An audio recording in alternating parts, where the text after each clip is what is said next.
వందే మాతరం సనాతన వజ్ర ఛానల్‌కి స్వాగతం. అది 8వ శతాబ్దం సాధారణ శకం. అంటే 8థ్ సెంచురీ కామన్ ఎరా.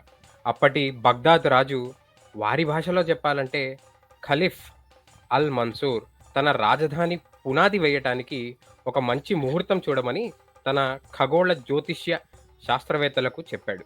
ప్రత్యేకంగా జిజ్ అల్ షాహ్ అనే శాస్త్రము వాడి ఆ ముహూర్తం చూడమని చెప్పాడు.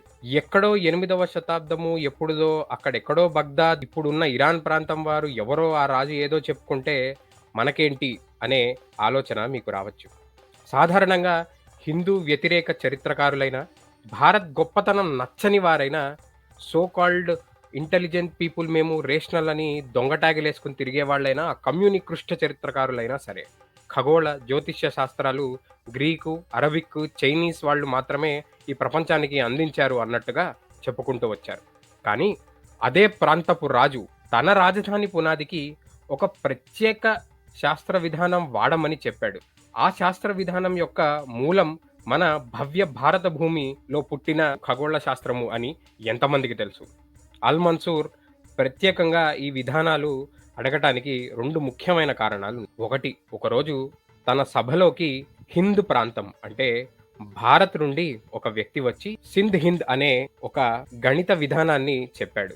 దానిలో నక్షత్ర కదలికలు 1/4 డిగ్రీ యాక్యురసీతో, అంటే అంత కరెక్ట్‌గా ఆ నక్షత్రాల పొజిషన్‌ల గురించి, గ్రహాల గురించి, రాశుల కదలికల గురించి, గ్రహ గమనాల గురించి ఆ సింధ్ హింద్ అనే దాంట్లో ఉంది. సింధ్ హింద్ అంటే భాషా శాస్త్రజ్ఞుల ప్రకారం సిద్ధాంతం అనే దాని అరబిక్, పార్సీ వికృతి పదం అన్నమాట. సో ఆ సింధ్ హింద్‌ని అల్ మన్సూర్ అరబిక్‌లోకి ట్రాన్స్‌లేట్ చేయాలి అని ఆజ్ఞాపించాడు. ఇబ్రహీం అల్ ఫజారి అనే ఆస్ట్రోనమర్ ఆ బాధ్యత తీసుకుని అల్ సింధ్ హింద్ అనే పుస్తకంగా మార్చాడు. తర్వాత అల్ ఖ్వారిజ్మీ అనే మరొక ప్రముఖ ఆస్ట్రోనమర్ దానిలోని ఆస్ట్రోనమీ టేబుల్స్ తయారు చేశాడు. ఈ టేబుల్స్ అప్పటి ఇస్లామిక్ రాజ్యాలన్నిట్లలోనూ చాలా ప్రఖ్యాతి చెందాయి, చాలా ముఖ్యంగా మారాయి. ఆ అల్ ఖ్వారిజ్మీ చేసిన పరిశోధన ద్వారానే హిందూ అరబిక్ అంకెల సిద్ధాంతము మిడిల్ ఈస్ట్ అండ్ యూరోప్ ప్రాంతాలకు చేరింది.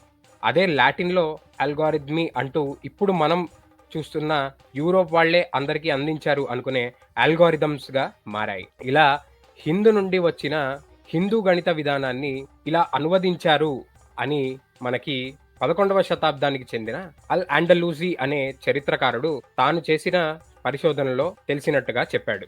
అల్ ఖ్వారిజ్మీ అనువదించి రచించిన అల్ సింధ్ హింద్ అనే పుస్తకం ప్రపంచవ్యాప్తంగా అతి ముఖ్యమైన ఖగోళ శాస్త్ర పుస్తకాల్లో ప్రథమమైన వాటిల్లో ఒకటిగా ఎప్పటికీ నిలిచే ఉంటుంది. కానీ అందులో చేసిన లెక్కలు, టేబుల్స్ అవన్నీ కూడా బ్రహ్మగుప్తుడి బ్రహ్మ సిద్ధాంతంలో నుండి తీసుకోబడినవే.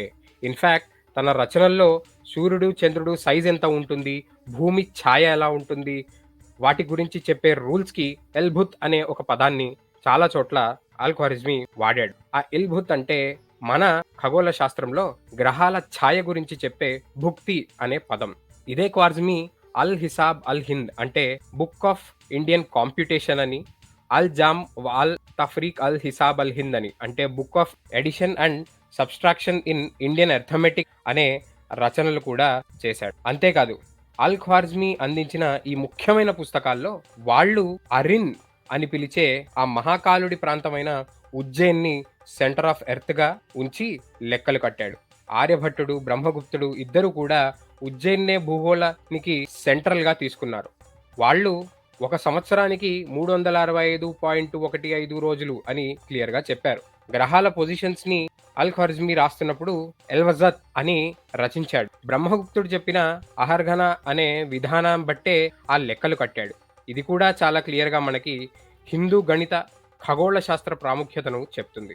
ఇప్పుడంటే ఆంగ్లేయులు కుళ్ళు కుతంత్రాలతో ప్రపంచాన్ని కబ్జా చేసి ఆ జీరో లైన్ ని గ్రీన్‌విచ్‌కి వాళ్ళకు అనుకూలంగా మార్చుకున్నారనుకోండి, అది వేరే విషయం. సో ఇది ఒక కారణం అయితే ఇంకో కారణం కూడా చూద్దాం. 6వ శతాబ్దం కామన్ ఎరా. ససానియన్ రాజ్యానికి చెందిన పర్షియన్ రాజు అనుషిర్వాన్ అతను ఆర్యభట్ట విధానాలని, అప్పటి రోమన్ ఈజిప్ట్‌కి చెందిన అంటే అలెగ్జాండ్రియా ప్రాంతానికి చెందిన టాలమీ విధానాలని పరిశీలించి ఆర్యభట్టుడి విధానాలే ఇంకా బెటర్‌గా ఉన్నాయి అని చెప్పి ఆర్యభట్ట చెప్పిన విధానాల్లో ఆ ఆస్ట్రానమీ టేబుల్స్‌ని తయారు చేయమని ఆదేశించాడు. అదే ఇందాక మనం అనుకున్న జిజ్ అల్ షాహ్. జిజ్ అంటే ఆ ప్రాంతపు భాషలో ఖగోళ శాస్త్రంపై, గ్రహాలు, నక్షత్రాలు, వాటి లెక్కలు, క్యాలెండర్ లెక్కలు వేసే పుస్తకం.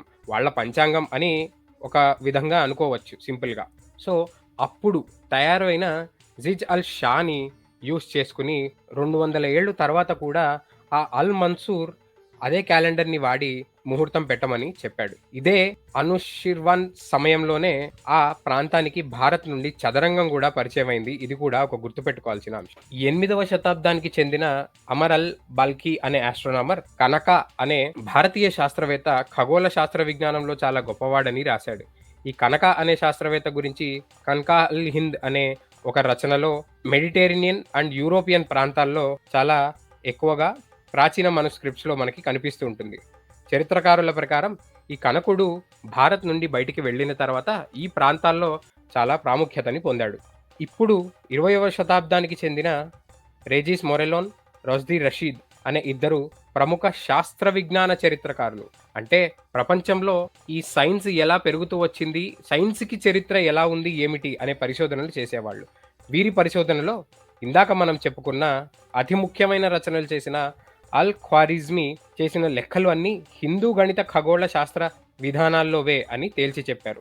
ఆ ఇద్దరు ప్రొఫెసర్స్ రచనల్లో ఖ్వారిజ్మీ మాత్రమే కాదు, మొదటిసారి అరేబియాలో ఖగోళ శాస్త్రం రాసిన వారి రచనల్లో, అంటే first generation of Arabic astronomers అనొచ్చు వాళ్ళని.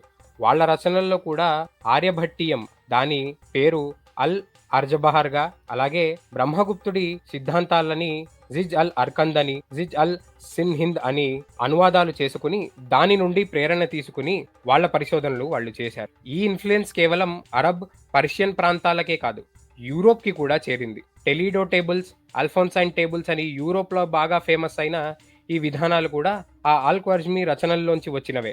వాళ్ళకి అల్ ఖ్వారిజ్మీ ద్వారా తెలిసినప్పటికీ దాని మూలం భారతీయ ఖగోళ శాస్త్ర విజ్ఞానమే. ఇందాక చెప్పినట్టు అల్ అండలూజీ అనే చరిత్రకారుడైన, అదే స్పెయిన్‌కి చెందిన ఎజ్రా అనే చరిత్రకారుడైన ఈ అరబిక్ ఖగోళ విధానానికి ఆర్యభట్ట, బ్రహ్మగుప్త పరిశోధనలే పునాదులు అని చెప్పారు.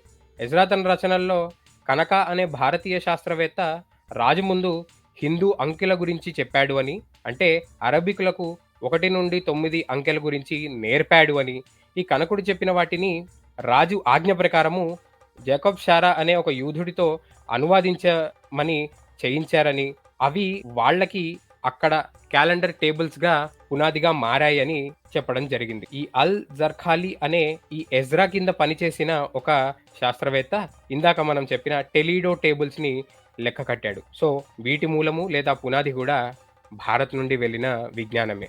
ఇలా ఒకళ్ళ తర్వాత ఒకళ్ళు అల్ సింహింద్ విధానాన్ని, ఖ్వారిజ్మీ ఇచ్చిన భారత్ నుండి నేర్చుకుని ఇచ్చిన విధానాలని వారి వారి లెక్కల కోసం ఉపయోగించారు. అదే విధానాలని 12వ శతాబ్దపు ఇంగ్లాండ్ రాజైన హెన్రీ ద సెకండ్‌కైనా, అల్ఫోన్సో 10కైనా ఖగోళ శాస్త్రం నేర్పడానికి వాడారు. 1571లో పుట్టిన జోహాన్స్ కెప్లర్ చేసిన చంద్రుడి గమనం మీద టేబుల్స్ కూడా తనకన్నా 1000 ఏళ్ల ముందు ఖండఖాద్యక అని బ్రహ్మగుప్తుడు చెప్పిన సిద్ధాంతంలో అవే టేబుల్స్‌ని పోలినవి మనకి కనిపిస్తూ ఉంటాయి. భారత్ నుండి ఖ్వారిజ్మీ ద్వారా యూరోప్‌కి చేరిన ఈ విధానాలు కెప్లర్ ఆస్ట్రానమీ చదువుతున్న సమయానికి ఆ పుస్తకం చాలా ప్రముఖమైనది. సో, అది చదువుతున్న వాళ్ళందరూ ఖచ్చితంగా ఈ పుస్తకాన్ని బేస్ చేసుకొని చదివే ఉంటారు. దాని నుంచే ప్రేరణ తీసుకుని ఉంటారు అని చరిత్రకారుల అభిప్రాయం. ఇది భారత్ నుండి అరబ్, పర్షియన్ అండ్ యూరోప్ ప్రాంతాలకి భారతీయ ఖగోళ విజ్ఞానము చేరిన చరిత్ర.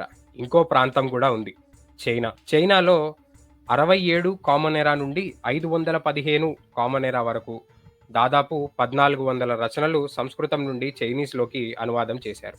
నవగ్రహ సిద్ధాంత అనే పుస్తకం కైవాన్ జాన్జింగ్ అనే పేరుతో 718 CEలో గౌతమ సిద్ధార్థ ద్వారా అనువదించబడింది. ఈ పుస్తకం ఇప్పటికీ టాంగ్ డైనెస్టీకి చెందిన కలెక్షన్స్‌లో భద్రపరిచి ఉంది. 1977లో సాంక్షి అనే ప్రాంతంలో ఆ గౌతముడి కుటుంబ సభ్యుల సమాధి తవ్వకాల్లో ఎన్నో రచనలు, మనుస్క్రిప్ట్లు దొరికాయి. గౌతముడు టాంగ్ రాజ్యసభ ఖగోళ శాస్త్రజ్ఞుల టీంలో, అంటే బోర్డ్ ఆఫ్ ఆస్ట్రోనామర్స్ అని సింపుల్‌గా అనవచ్చనమాట, దానిలో డైరెక్టర్‌గా ముఖ్య పాత్ర వహించినట్టుగా మనకి తెలుస్తుంది. 618 నుండి 907 CEలో ఉన్న టాంగ్ డైనస్టీలో 3 ముఖ్యమైన భారతీయ ఖగోళ శాఖలు ఉండేవి అని, గౌతమ, కుమార, కశ్యప వాటి పేర్లు అని, ఆ గౌతమ శాఖలోని వారు చాలా ముఖ్యమైన వారిగా, డైరెక్టర్‌గా ఉన్నవారిగా ఉన్నారని, అలాగే ఆ టాంగ్ ఎంపరర్‌లకి కూడా ముఖ్య జ్యోతిష్కులుగా గవర్నమెంట్ నిర్ణయాలు కానీ, వాళ్ళ పర్సనల్ జీవితంలోని నిర్ణయాలు కానీ, రాజ్యానికి సంబంధించిన నిర్ణయాలు కానీ, లేదా ఆ సైంటిఫిక్ పరిశోధనలకు కానీ చాలా ముఖ్యమైన టీమ్‌గా వీళ్ళు ఉండేవారు అని మనకి తెలుస్తోంది. అలాగే బుకాంగ్‌గా చైనీస్ పేరుతో ప్రఖ్యాతి చెందిన అమోఘ వజ్ర అనే ఖగోళ పండితుడు చైనాలో తనకి టాంగ్ ఎంపరర్ జాంగ్ ఒక బిరుదుని కూడా ఇచ్చారు. జాంగ్ అనే బిరుదు. అంటే ఆ పర్టిక్యులర్ ఫీల్డ్‌లో ఎక్సలెన్స్ ఉన్నవాడు అని అర్థం. యాంగ్ జింగ్‌ఫెంగ్ అనే 9వ శతాబ్దపు ఒక రాజ్యాధికారి గ్రహాల గమనం గురించి ఏదైనా లెక్క కట్టాలి అంటే వారందరూ భారతీయ క్యాలెండర్ విధానాలు వాడేవారు అని కూడా చెప్పారు. అలాగే 7th సెంచరీలో గౌతమ రాహుల అనే ఇంకొక వ్యక్తి టాంగ్ రాజ్యంలో డైరెక్టర్ ఆఫ్ ఆస్ట్రోనమీగా పనిచేశారు అని, వారికి 2 క్యాలెండర్స్ కూడా తయారు చేసి ఇచ్చినట్టు చరిత్రకారులు కనుగొన్నారు. గ్రహాల గురించి రాహు, కేతు అనే ఛాయల వల్ల గ్రహణం కలుగుతుంది అనే రిఫరెన్స్ టాంగ్ డైనెస్టీకి చెందిన ఎన్నో రచనల్లో మనకి కనిపిస్తుంది. ఇలా చైనాలో కూడా టాంగ్ డైనెస్టీ సమయంలో వాళ్ళ క్యాలెండర్ చేయడానికి 3 ముఖ్యమైన భారతీయ శాఖలు ఉండేవి. అయితే ఇందాక టాలమీ అనే అలెగ్జాండ్రియాకి చెందిన శాస్త్రజ్ఞుడి గురించి మనం మాట్లాడుకున్నాం. ఇతను చరిత్రలో వీళ్ళకన్నా ముందు నుంచి ఉన్నవాడు కదా! మరి వాళ్ళ సంగతి ఏంటి అని అనుకోవచ్చు. ఒకటి, టాలమీ చెప్పిన విధానాల కన్నా ఆర్యభట్టుడి విధానాలు బావున్నాయని అప్పటి పర్షియన్ రాజులు డిసైడ్ అయ్యి దాన్నే ఫాలో అయ్యారన్నది చాలా ముఖ్యమైన విషయం. సరే, అది ప్రస్తుతానికి పక్కన పెట్టినా చాణక్యుడి అర్థశాస్త్రం ఇందులో కూడా అధిక మాసం గురించి చాలా మెన్షన్స్ ఉన్నాయి. అంతేగాక వేదాల్లో మాసాలు, నెలలు, సంవత్సరాలు, సూర్యుడు సంవత్సరాలను ఎలా తయారు చేస్తాడు, చంద్రుడి ద్వారా మాసాలు ఎలా వస్తాయని మనకి ఎన్నో రిఫరెన్స్‌లు కనిపిస్తాయి. అలాగే ఇదే ఛానల్‌లో సంక్రాంతికి చేసిన వీడియోలో భారతీయ ఖగోళ విజ్ఞానం ఎంత ప్రాచీనమైనది, ఎంత గొప్పది అనే అంశాలు షేర్ చేశాం. అది కూడా తప్పకుండా చూడండి. ఈ వీడియో ఎండ్‌లో దాని లింక్ ఉంటుంది. అలాగే డిస్క్రిప్షన్‌లో కూడా దాని లింక్ ఉంటుంది. అందరం గుర్తుపెట్టుకోవాల్సింది ఏంటంటే, అతి ప్రాచీనమైన భారతీయ సభ్యతలో నది ఒడ్డున కూర్చుని బ్రహ్మజ్ఞానం కోసం పరిశీలన చేసిన వారికి దొరికిన జ్ఞానము ప్రపంచానికే వెలుగునిచ్చింది. సాధారణంగా గ్రీకు వారైనా, వేరే సభ్యత వారైనా ఒకప్పుడు ప్రకృతి ఆరాధనలు ఇవన్నీ ఉండే సమయంలో, అంటే ఇప్పుడు మనం చూస్తున్న పాషాణ మతాలు ఉన్మాదంతో చెలరేగక ముందు కాస్త సైంటిఫిక్ టెంపర్మెంట్ ఉండేది కాబట్టి నాలెడ్జ్ ఎక్స్చేంజ్ జరిగింది. దానిలో భారత్ నుండి ఇతరులకు ఎంతో విజ్ఞానం వెళ్ళింది. అందుకే భారత్ వెలుగు, వెలుగుని ఇచ్చే భూమి మన భరత భూమి.